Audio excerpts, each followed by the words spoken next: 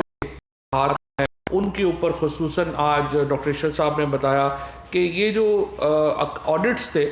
یہ 10 سالوں کے پرانے آڈٹس جو ہیں وہ آتے تھے۔ اب یہ نظام انہوں نے جو نیا نظام وضع کیا ہے اس کے مطابق AGPR بہت جلدی جو کرنٹ ہو جائے گا، یعنی جو اس کے پاس آڈٹ پیراز آئیں گے وہ بالکل لیٹسٹ آڈٹ پیراز جو ہیں وہ اس کے پاس آ جائیں گے، جس سے کہ ایک جو ایفیکٹونیس ہے، جو اکاؤنٹیبلٹی کی ہماری ایک سوچ ہے اس کو ظاہر ہے کہ ایک مدد ملے گی اور اس کی جو ہے وہ توثیق ہوگی۔ کابینہ نے اقتصادی رابطہ کمیٹی کے 10 مارچ 2021 کے اجلاس میں لیے گئے فیصلوں کی توثیق کی۔ آٹو ڈسیبل سرنجز کی درآمد اور مقامی طور پر ایسی سرنج کی تیاری کے لیے استعمال ہونے والے خام مال کی درآمد پر ٹیکسوں میں چھوٹ دینے کی منظوری بھی اس میں شامل ہے۔ اس کا فائدہ یہ ہوگا کہ ہمارے ہاں ایک اندر ہماری جو اپنی مینوفیکچرنگ ہے اس میں بھی اضافہ ہوگا، اور لیکن ابھی آپ کو معلوم ہے کہ ایک ہماری جو کیمپین چل رہی ہے اس میں بہت زیادہ سرنج امپورٹ ہو رہا، سو اس لیے ضروری ہے کہ آٹو ڈسیبل سرنج ہو، تاکہ وہ سرنج ایک دفعہ کے استعمال کے بعد خود بخود بیکار ہو جائے گا، تاکہ وہ دوبارہ استعمال نہ ہو سکے، کیونکہ آپ کو معلوم ہے کہ اس کا ہیپاٹائٹس کا اور سارے جو معاملات ہیں دوسرے وہ اس کے اندر جو ہے وہ آتے ہیں، اس لیے ضروری ہے کہ ان کو جو ہے وہ کسی رجیم میں لایا جائے، کسی قانون میں لایا جائے۔ آئل مارکیٹنگ کمپنیز کے متعلق ایک رپورٹ کافی عرصے سے آپ کو معلوم ہے وہ پینڈنگ پڑی تھی۔ آئل مارکیٹنگ کمپنیز سے فیصلہ کیا گیا ہے کہ جو کمپنیاں قانون کی خلاف ورزی میں ملوث تھیں ان کے خلاف جو منسٹری آف پیٹرولیم ہے وہ کارروائی عمل میں لائے گی، اور جو تمام اویلیبل ریسورسز ہیں اور جو تمام اویلیبل اکاؤنٹیبلٹی کے میکنزم ہیں ان کو بروئے کار لایا جائے گا۔ کابینہ کمیٹی برائے توانائی کے 4 مارچ 2021، 11 مارچ 2021 اور 15 مارچ 2021 کے اجلاسوں میں لیے گئے فیصلوں کی بھی منظوری دے دی گئی ہے۔ اون عباس بپی صاحب کی بطور مینیجنگ ڈائریکٹر بیت المال استعفے کی منظوری دی گئی ہے، کیونکہ وہ سینیٹر الیکٹ ہو گئے ہیں، تو فی الحال ہمارے جو قانونی رائے یہی تھی کہ وہ یہ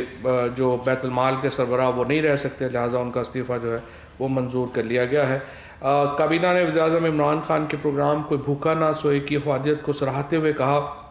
کہ اب تک موصول ہونے والے فیڈ بیک کے مطابق اس پروگرام سے بے سہارا اور غربت کا شکار افراد کو خاطر خواہ ریلیف میسر آ رہا ہے۔ معاون خصوصی برائے سماجی تحفظ نے بتایا ہے کہ اندرون اور بیرون ملک سے مخیر حضرات کی جانب سے اس پروگرام میں حصہ ڈالنے کے لیے بے حد دلچسپی کا اظہار جو ہے وہ کیا جا رہا ہے۔ کابینہ کو غریب افراد کو احساس پروگرام کے تحت ٹارگیٹڈ سبسڈی کے فراہمی کے پلان سے بھی آگاہ کیا گیا ہے، اور پرائم منسٹر صاحب نے اس پلان کے اوپر بھی بڑی کیننس کا اظہار کیا ہے کہ اس کو جلد از جلد جو ہے وہ امپلیمنٹ کیا جائے۔ اس کے ساتھ پرائم منسٹر صاحب نے تمام جو فیڈرل سیکرٹریز ہیں ان کو یہ ہدایت کی ہے کہ وہ ہر مہینے کم از کم ایک بار بلوچستان کا دورہ کریں گے، اور اس سے تاکہ جو وہاں کے مسائل ہیں ان کو وہیں پر حل کرنے کا ایک میکنزم جو ہے وہ ہو سکے۔ اس سلسلے میں پرائم منسٹر آفس سرکولر پہلے ہی جاری کر چکا ہے، لیکن اس کو ری ایٹریٹ کیا گیا ہے، اور بلوچستان میں کابینہ کے جو فیڈرل سیکرٹری صاحبان ہیں وہ شیڈول اپنے بنائیں گے، اور مہینے میں کم از کم ایک دن جو ہے وہ وہاں پر تشریف لے کے جائیں گے۔ یہ آج کے امپورٹنٹ فیصلے تھے۔ اب میں حماد صاحب سے ریکویسٹ کروں گا کہ جو ہمارے معیشت سے متعلق معاملات ہیں ان کے اوپر بات کریں۔ جی بہت شکریہ۔ سب سے پہلے تو یہ کہ یوٹیلیٹی سٹورز کے لیے آج کابینہ نے 7.8 ارب روپے کا پیکج، رمضان پیکج منظور کر دیا ہے۔ یہ 19 آئٹمز پہ مشتمل ہے، اور جو کرنٹ مارکیٹ کی پرائسز چل رہی ہیں میں آپ کو بتا دیتا ہوں۔ آٹے پہ 30 روپے 50 پیسے کا ڈسکاؤنٹ، شوگر پہ 40 روپے کلو سبسڈی دی جائے گی، گھی پہ 43 روپے کلو، آئل پہ یعنی تیل پہ 20 روپے کے جی، دال چنا پہ 15 روپے کلو، دال مونگ پہ 10 روپے کلو، دال ماش پہ 10 روپے کلو، دال مسور پہ 30 روپے، وائٹ گرام پہ 25 روپے، بیسن پہ 20 روپے کلو، کھجوروں پہ 20 روپے کلو، چاولوں پہ 10 روپے کلو، اور اسی طرح بروکن رائس جو ہوتا ہے اس کے اوپر 12 روپے کلو، اور مختلف سیرپس پہ، دودھ پہ اور مرچوں پہ بھی یہ سبسڈی دی جائے گی۔ پہلے جو سبسڈی ہے یوٹیلیٹی سٹورز کی وہ صرف 5 اشیاء پہ تھی، لیکن رمضان کے مہینے میں یہ 5 سے بڑھ کے 19 اشیاء پہ چلی جائے گی۔ اس کے علاوہ یوٹیلیٹی سٹورز کے حوالے سے میں آپ کو یہ بھی بتاتا چلوں کہ جب ہماری حکومت آئی تھی تو اس کی سیل سالانہ 10 ارب کے قریب تھی۔ اس سال ہماری سیل جو ختم ہوئے گی وہ تقریباً الحمدللہ 100 ارب کے قریب ہوئے گی، اور یہ سال وہ سال بھی ہوئے گا کہ جب انشاءاللہ تعالیٰ یوٹیلیٹی سٹورز بریک ایون کرے گا، اور یہ بڑی دہائیوں کے بعد ایسے ہوئے گا کہ یوٹیلیٹی سٹورز جو ہے وہ اپنے تمام خرچے بھی پورے کرے گا، اور ہو سکتا ہے کہ انشاءاللہ کوئی منافع بھی جنریٹ کرے۔ دوسری چیز یہ یوریا کے حوالے سے، فی الحال ہم اعداد و شمار اکٹھے کر رہے ہیں، لیکن لگ رہا ہے کہ اس مرتبہ ربی سیزن کے اندر ہمارے کسان بھائیوں نے جو یوریا کی مقدار کنزیوم کی ہے وہ شاید 10 سال کی سب سے بلند ترین سطح پہ جائے، اور یہ ایک اچھی چیز ہے۔ اور ہم نے اس بلند ترین سطح کے باوجود ہمیں یوریا امپورٹ نہ کرنا پڑا، کیونکہ ہم نے بر وقت پچھلے سال 2 چھوٹے یوریا کے پلانٹ چلا دیے تھے۔ اسی اچھے تجربے کو سامنے رکھتے ہوئے ہم 2 پرائیویٹ سیکٹر کے اندر جو چھوٹے یوریا کے پلانٹ ہیں وہ ابھی سے ہی مارچ سے ہی ہم نے چلانے کا فیصلہ کیا ہے، اور کابینہ نے ان کی منظوری دے دی ہے۔ ان پلانٹ چلانے سے یہ فائدہ ہوتا ہے کہ آپ کی لوکل سپلائی بڑھ جاتی ہے، قیمتوں میں بہتری آتی ہے، اور آپ کو مہنگا یوریا باہر سے امپورٹ نہیں کرنا پڑتا ہے۔ اس کے ساتھ ساتھ آج ہمارے پاس جو بڑے پیمانے کی صنعت ہے جسے لارج اسکیل مینوفیکچرنگ کہتے ہیں، اس کا ڈیٹا بھی موصول ہوا ہے، اور وہ بڑا خوشائن ڈیٹا ہے۔ جنوری کے مہینے میں بڑے پیمانے کی جو صنعت ہے، مینوفیکچرنگ ہے، اس میں 9.1% کی گروتھ ہمیں دیکھنے میں آئی، اور مجموعی طور پہ جولائی سے لے کے جنوری تک کا جو پیریڈ ہے جس میں کووڈ کا بھی لاک ڈاؤن شامل ہے، اور سر اس میں بھی 7.8% ہمیں گروتھ نظر آ رہی ہے، اور لگ رہا ہے کہ اس وقت جو ہماری انڈسٹری ہے وہ تقریباً فل کیپیسٹی کے قریب جاتی جا رہی ہے، جو کہ ایک خوشائن بات ہے۔ انڈسٹری کے ان اچھے نمبرز کا فائدہ یہ ہے کہ اس سے ہمارا جو اکنامک گروتھ کا، یعنی کہ معیشت کی جو بڑھنے کی رفتار ہے، اس کے جو ہمارے ارلیئر فورکاسٹس تھے، مجھے پوری امید ہے کہ انشاءاللہ تعالیٰ وہ اپ ورڈز ریوائز ہوئیں گے۔ جو پہلے عالمی اداروں نے بھی جو فورکاسٹ کیے تھے اور جو ہم نے بھی کیے تھے، انشاءاللہ تعالیٰ اس سے زیادہ توقع کی جا سکتی ہے، کیونکہ انڈسٹری کے اندر ہمیں بہت اچھی اور مسلسل مستقل ایک اچھی گروتھ جو ہے وہ نظر آ رہی ہے۔ قیمتوں کے حوالے سے صوبوں کو بھی یہ تجویز دی جائے گی کہ جس طرح وفاقی حکومت جو ہے وہ بر وقت آٹے کی امپورٹ کرتی ہے، چینی کی امپورٹ کرتی ہے، یوٹیلیٹی سٹورز کے لیے بڑے پیکیجز رمضان کے لیے اناؤنس کیے ہیں، تو صوبے بھی رمضان کے اندر سہولت بازاروں کے ذریعے اور رمضان بازاروں کے ذریعے اپنے اپنے علیحدہ بندوبست کریں، جہاں پہ یہ روزمرہ کی کھانے کی آئٹمز جو ہیں ان کو خصوصی رعایت کے ساتھ دیا جائے، خصوصاً سندھ۔ اس کی وجہ یہ ہے کہ آپ نے دیکھا کہ سندھ نے بہت دیر کی گندم کی ریلیزز میں، جس سے ہماری جو اوسطاً قیمت ہے وہ اوپر چلی گئی آٹے کی پورے پاکستان میں۔ آج بھی اگر آپ پاکستان بیورو آف اسٹیٹسٹکس کا ڈیٹا دیکھیں، اور اکتوبر سے یہ مسلسل چیز آپ کو سامنے نظر آئے گی کہ سندھ سے جو ڈیٹا آ رہا ہے، وہاں ہمارے سندھی بھائی جو ہیں وہ ان کی سندھ حکومت کی اس پالیسی کی وجہ سے انہیں مہنگا آٹا آج بھی مل رہا ہے بنسبت باقی سارے پاکستان کے، خصوصاً پنجاب کے، جنہوں نے بر وقت ریلیزز شروع کی، اور وہاں پہ ہمیں آٹے کی بوری کی جو قیمت ہے وہ جلدی نیچے جاتی نظر آئی۔ معیشت میں سمجھتا ہوں کہ صحیح رخ میں جا رہی ہے اور کرنٹ اکاؤنٹ ڈیفیسٹ جو تھا وہ سرپلس میں تبدیل ہو گیا. آپ نے دیکھا کہ ڈالر جو ہے وہ بھی پیچھے کی طرف آیا ہے, 156 روپے تقریباً آج اس کا ٹریڈنگ کا ہمارے پاس جو انڈیکیشن آئی ہے. ہمارے فارن ایکسچینج کے ریزروز بڑھ رہے ہیں جو پچھلی حکومت نے تقریباً ختم کر دیے تھے. بر وقت ری پیمنٹس ہو رہی ہیں. IMF کا جو پروگرام ہے وہ ریوائیو ہو چکا ہے, اور ہمیں باقی بھی تمام جو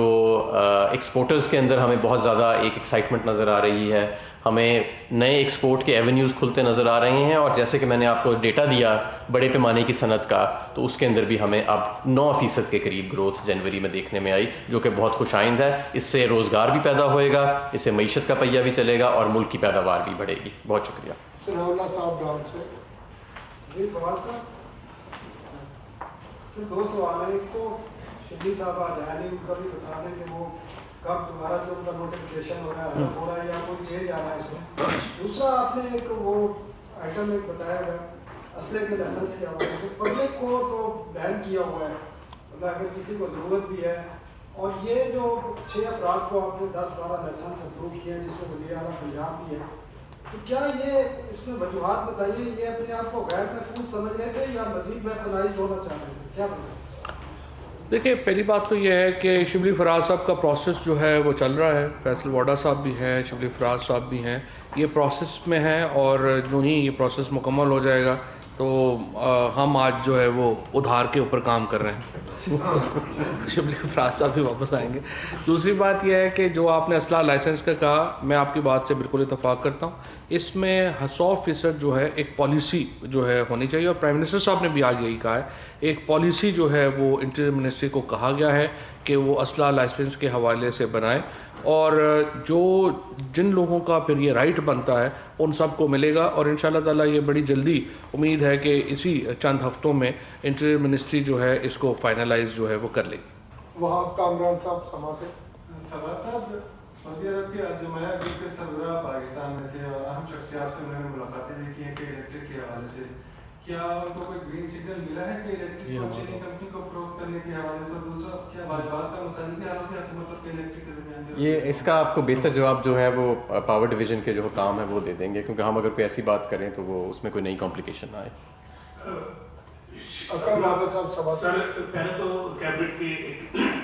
اہم ڈیسیجن سے متعلق سوال ہے کہ آئل مارکیٹنگ کمپنی جس اسکینڈل میں ملوث تھی, اس رپورٹ میں یہ بھی آیا تھا کہ نااہل لوگوں کو اہلیت نہیں تھی آئل کمپنیوں سے متعلق یا آئل سے متعلق, ان کی اہلیت نہیں تھی, ان لوگوں کو اداروں میں لگایا گیا. کیا ان کا بھی احتساب ہوگا؟ اور فواد چودھری صاحب یہ بھی بتا دیں کہ PDM میں استعفوں کی بازگشت سنائی دے رہی ہے, اگر 400 استعفے آ جاتے ہیں تو کیا کوئی سیاسی بحران پیدا ہو جائے گا یا آپ ضمنی انتخابات کرانے کی؟ شکریہ. دیکھیں, پہلی بات تو جو آئل مارکیٹنگ کمپنیز کا جو بتایا گیا ہے, پاکستان میں اس وقت 66 آئل مارکیٹنگ کمپنیز ہیں, لیکن جو 92% آئل سپلائی ہے وہ 8 کمپنیاں کرتی ہیں. باقی جو 58 کمپنیز ہیں ان کا جو ٹوٹل سپلائی ہے وہ صرف 8% ہے. اب آپ اندازہ لگا لیں خود ہی کہ اگر 9 کمپنیاں جو ہیں وہ 92% دے رہی ہیں اور باقی 8% 58 کمپنیاں دے رہی ہیں, تو یہ بزنس سینس کیسے بنتی ہے؟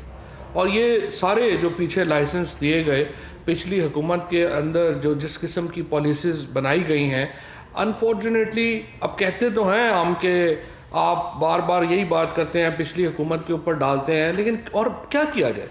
جس طریقے سے اس ملک کو چلایا گیا پچھلے 10 سالوں میں, اور جو ادارہ بھی آپ اٹھا کے دیکھیں تو آپ کو پتہ چلتا ہے اسے اندر سے کھوکھلا کر دیا گیا.